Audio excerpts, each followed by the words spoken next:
정부가 분양가 상한제 보완 방안을 발표했습니다. 재건축 등은 6개월간 유예 기간을 주고 실제 적용 지역을 지정할 때는 동 단위로 핀셋 지정할 계획입니다. 문기혁 기자입니다.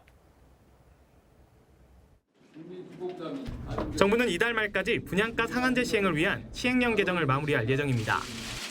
다만 재건축 재개발이나 지역주택조합은 6개월의 유예 기간을 주기로 했습니다.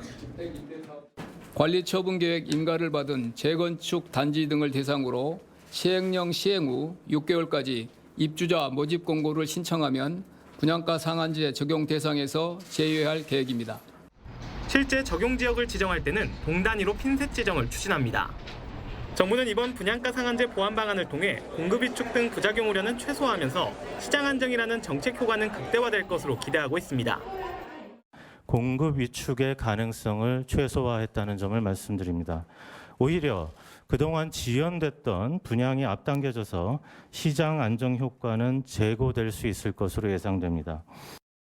정부는 최근 강남 4구를 중심으로 서울 주택가격이 상승세를 보이는 것과 관련해서도 대응 방안을 발표했습니다. 우선 이번 달부터 오는 12월까지 부동산 시장의 불법행위나 이상거래 등에 대해 관계기관 합동조사를 실시합니다. 내년부터는 국토교통부를 중심으로 상시 조사 체계를 구축할 예정입니다. 대출 규제도 강화합니다. 주택 임대사업자뿐만 아니라 주택 매매업자도 주택담보대출 인정비율 LTV를 40%로 규제합니다. 법인도 LTV 규제를 적용해 주택 임대업과 주택 매매업 법인에는 LTV 40%를 적용합니다. 수익권 증서를 담보로 대출을 받는 경우에도 LTV 규제를 적용하기로 했습니다.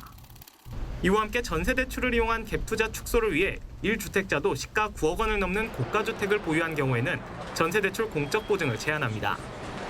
정부는 앞으로도 주택 시장 상황을 밀착 점검해 이상 과열 징후를 보일 때는 보완 대책을 내놓을 방침입니다. KTV 문기혁입니다.